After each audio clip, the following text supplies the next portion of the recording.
Assalamualaikum warahmatullahi wabarakatuh. Balik lagi sama gua Dika, si calon notaris. Dan gue Lydia, si calon notaris juga. Nah, hari ini kita mau belajar tentang perjanjian kawin nih. Mau tahu kayak gimana? Jangan kemana-mana, kita bumper dulu nih. Let's learn something to avoid a risk. This is not a risk.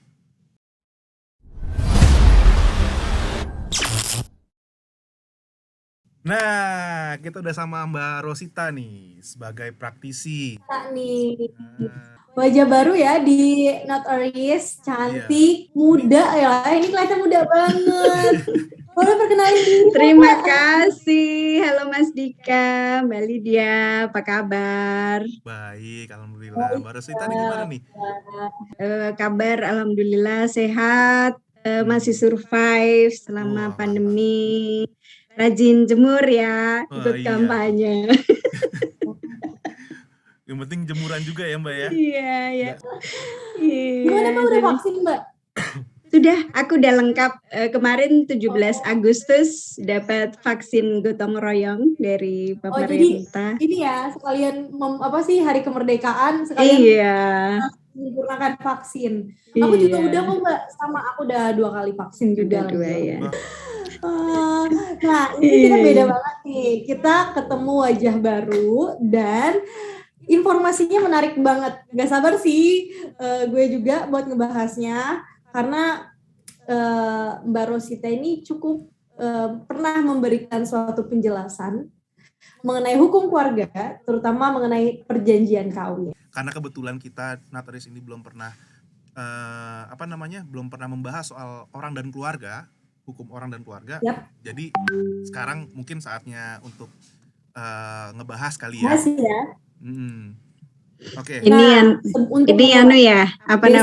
Sebenarnya pertanyaan pribadinya Mbak Lydia sama Mas Dika kali ya. Sudah siap-siap ya. Jadi aku belum berkeluarga Mbak, mungkin bisa ya. Jadi gini Mbak, kalau dari Lydia itu katanya tahun depan mau nikah tuh katanya. Ya terus dia bingung mau bikin perjanjian kawin katanya gitu. Amin ya, ini sebenarnya dari masuknya seseorang, siapa tahu ada malaikat mendengar, Tuhan mendengar, kan ketika kita berkumpul ini sedekah ilmu kan, siapa tahu malaikat berada di sini mendengarkan doa-doa. Kemudian mengijabah Tuhan. Kalau Dika emang udah berkeluarga Mbak, nah untuk perjanjian kawin kayak aku ini yang belum berkeluarga, informasi tambahan banget nih mengenai perjanjian kawin. Pasti orang tuh ngertinya perjanjian kawin ya gimana mau nikah kok buat perjanjian sih kayak gitu kan. Nah, pada serem ya. Kita bahas ya Mbak mengenai apa itu perjanjian kawin. Apa sih Mbak perjanjian kawin tuh Mbak? Ya, aku mau ikut info tadi yang disampaikan Mas Dika. Terima kasih Mas Dika sudah nengok-nengok YouTube-ku. Ya, @Rosita Wibawa. Di sana sebenarnya waktu itu aku merekam itu hanya untuk informasi ketika banyak klien ataupun sesama rekan notaris memerlukan informasi yang sama secara berulang untuk mempermudah dan menghemat waktu. Jadi aku rekam aja terus tak taruh di YouTube gitu. Jadi semua orang bisa akses. Ternyata ada yang nengok. Ya udah, alhamdulillah ya. Dan terima kasih ya. Terima kasih diundang di sini. Senang banget nih sama Mas Dika sama Mbak Lydia.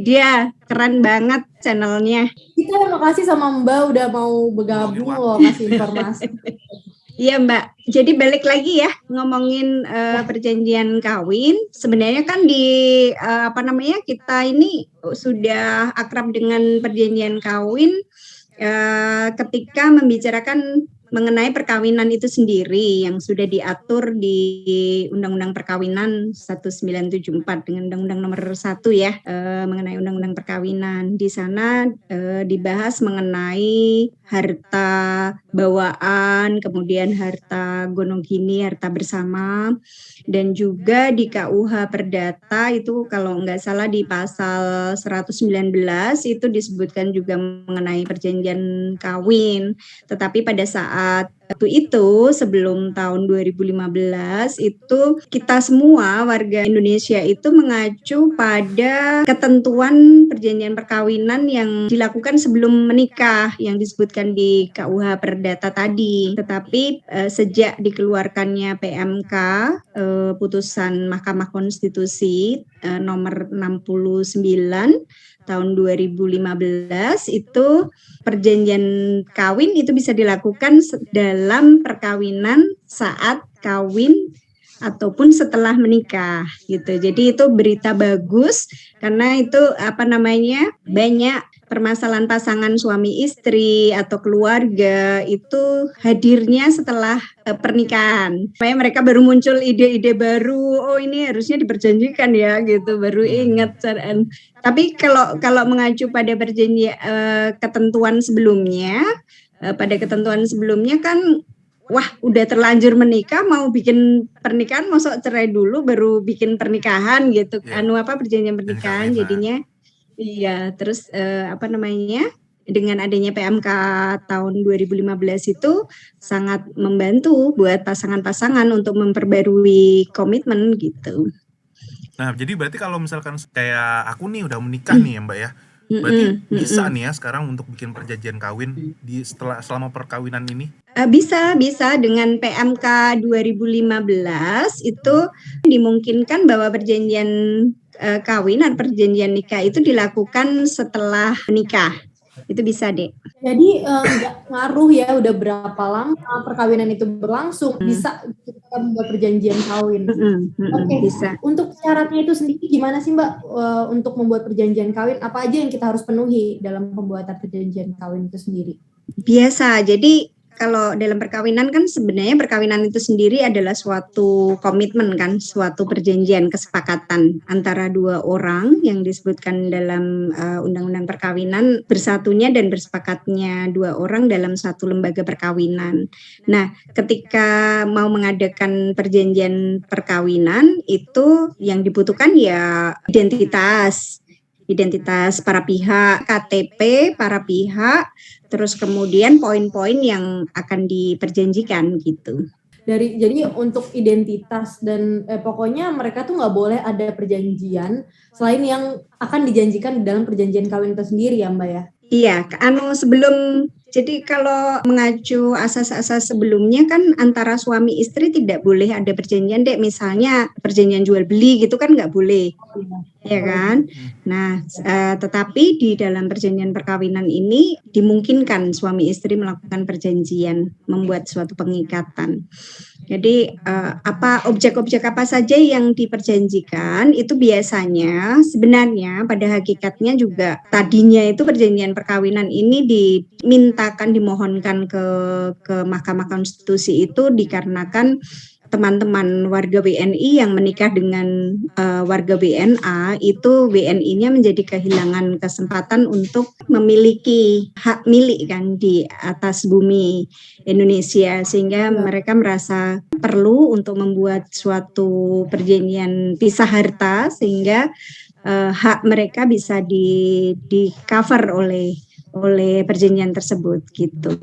Itu tadinya seperti itu, tetapi dalam perjalanannya menurut pengalaman ku sebagai notaris dan juga sebagai pasangan yang sudah berapa tahun aku menikah ya, 20 tahun. Aku 20 tahun menikah. Jadi ketika menikah, wah ini jadi konsultasi pernikahan nih. Sekalian lah. Makin luas, makin dalam, makin kepo, makin banyak informasi yang kita dapat. Iya, jadi 20 tahun kan aku menikah, jadi selama menikah baru tahu kan ada ini harusnya ada satu komitmen baru yang ditemukan di antara pasangan yang sebenarnya bisa dimasukkan ke dalam klausul-klausul perjanjian perkawinan. Menurutku begitu ya. Salah satu upaya untuk melakukan ketahanan keluarga daripada keluarga itu pecah itu ketika mendapatkan suatu problem, karena pada saat kita mengenal pasangan kita kan pacaran paling berapa lama ya? Paling lama 9 tahun. Aku tuh pacaran maksudnya 9 tahun sama yang lama sama yang baik. Hati-hati kedengeran, Mbak. Oh, bukan sama Mbak. Iya, sudah akumulatif. Akumulatif 9 tahun kan. Jadi kan baru menemukan pengalaman-pengalaman baru bersama pasangan kita kan setelah menikah. Udah 20 tahun bersama, pasti ada yang baru dong. jadi apa namanya? Ya, Mbak, dari sama pacaran ya Mbak ya. Jadi apa namanya? Ketika menemukan komitmen-komitmen baru, ada kan misalnya apa namanya berpasangan itu berumah tangga itu ada konflik-konflik atau ada hal-hal yang harus diputuskan bersama, terus kemudian kita bikin komitmen baru itu bagus kalau ditaruh di perjanjian sehingga apa namanya masing-masing punya suatu pegangan yang baru di dalam pernikahan tersebut. Jadi tidak melulu hanya dalam harta pisah harta saja, tetapi juga komitmen-komitmen antara pasangan untuk memperkuat lembaga perkawinan itu sendiri gitu. Nah, dengan peraturan PMK kemudian turunannya keputusan Menteri Dalam Negeri itu Dukcapil itu mempunyai diberikan kewenangan oleh negara untuk melakukan pendaftaran perjanjian perkawinan bagi warga negara non-Muslim. Jadi pendaftaran perjanjian perkawinan itu dilakukan agar mengikat pihak ketiga untuk warga negara non-Muslim dilakukan ke Dukcapil. Tetapi untuk warga negara Indonesia Muslim itu dilakukannya di KUA. Juknisnya itu berdasarkan dari Kementerian Agama.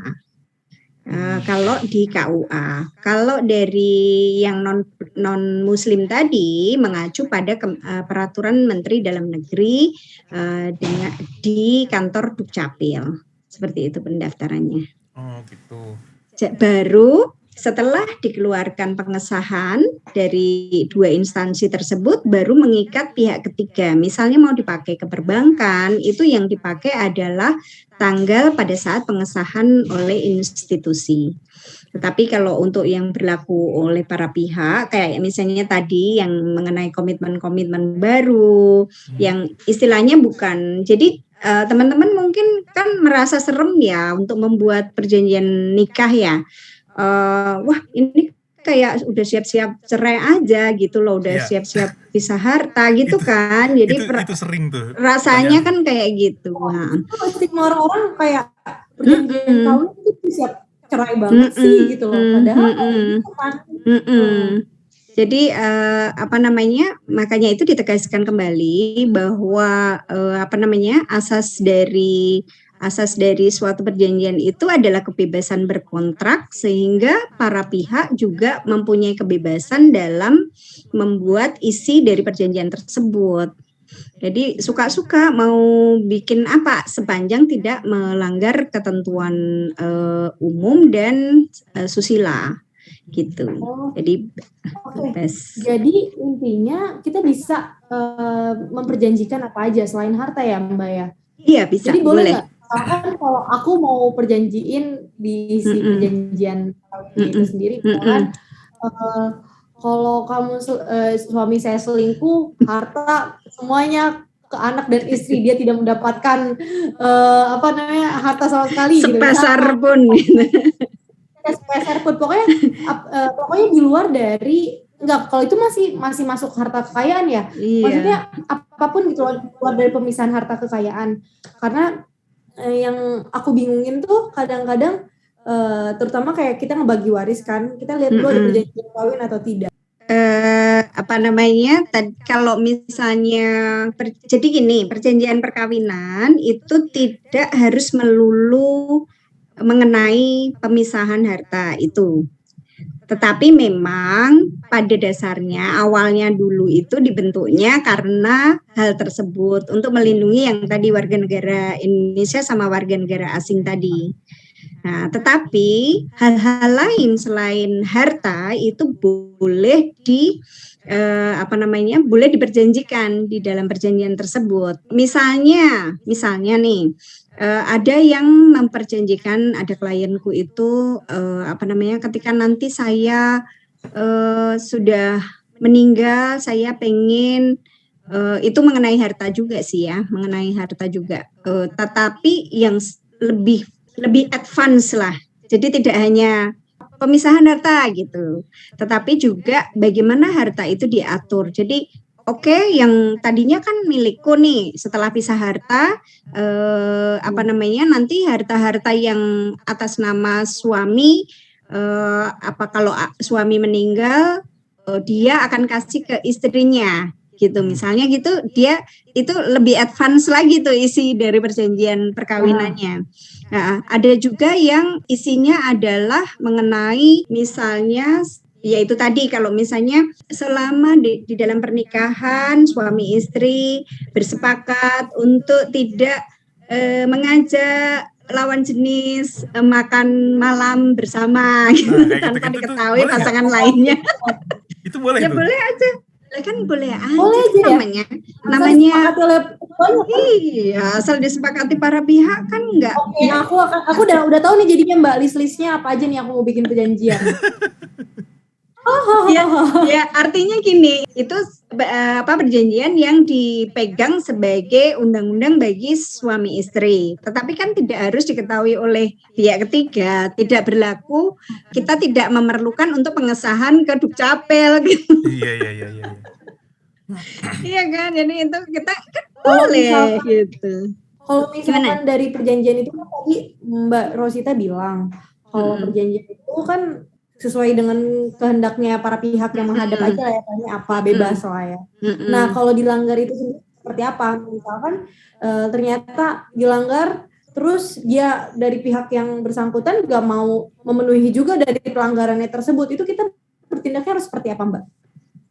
Jadi tergantung itu tadi, kalau aku ya secara pengalaman perjanjian kan bisa perjanjian nikah yang didaftarkan ke institusi sehingga berlaku bagi pihak ketiga. Yang tadi terkait dengan kebendaan kan itu harus didaftarkan sehingga ketika di bank itu bisa diberlakukan gitu loh. Tetapi untuk yang internal, yang perjanjian-perjanjian internal yang kayak misalnya tadi nggak boleh boncengan, nggak boleh makan buahan gitu, itu kan perjanjian internal. Tetapi itu boleh dinotarialkan agar kuat, tetapi tidak berlaku bagi pihak ketiga, sehingga itu menjadi undang-undang yang kita pegang sebagai suami istri. Karena apa, Dek? Karena di dalam perjalanannya sebuah lembaga perkawinan itu juga tidak mudah untuk mempertahankan gitu loh. Jadi daripada pecah, menurutku perjanjian pernikahan ini bisa menjadi salah satu solusi untuk mempertahankan ketahanan keluarga gitu. Oke. Mbak, tadi saya ada pertanyaan lagi nih, Mbak. Yeah. Jadi gini pertanyaannya. Ini kan tadi Mbak Rosita kan udah sempat mention ya di awal tadi itu, kalau misalkan dengan pernikahan dengan WNA, kalau misalkan kita menikah dengan WNA itu kan otomatis hak atas suatu tanah itu kan kita hilang gitu ya. Jadi untuk sebagai WNI ya. Sebagai WNI itu kan udah hilang gitu ya. Kalau misalkan yang lakinya yang WNA atau istrinya WNI atau sebaliknya atau gimana? Kalau misalkan sekarang nih saya nih kawin sama istri saya nih WNA gitu ya. Itu apakah otomatis saya juga kehilangan hak atas satu tanah atau kalau yang suaminya WNA baru begitu atau gimana? Jadi kalau warga negara Indonesia menikah dengan WNA, itu WNI-nya yang nggak bisa punya kepemilikan tanah hak milik, tapi hak karena dia statusnya kan akan menjadi harta campur, harta oke. bersama, Iya, ya kan? Jadi logikanya gitu. Ketika memasuki lembaga perkawinan BNA dan BNI, hartanya menjadi campur antara BNA dan BNI tadi. Sehingga kalaupun mereka mau memiliki suatu tanah atau properti itu bisa dengan hak pakai. Hak pakai. Hak pakai, iya.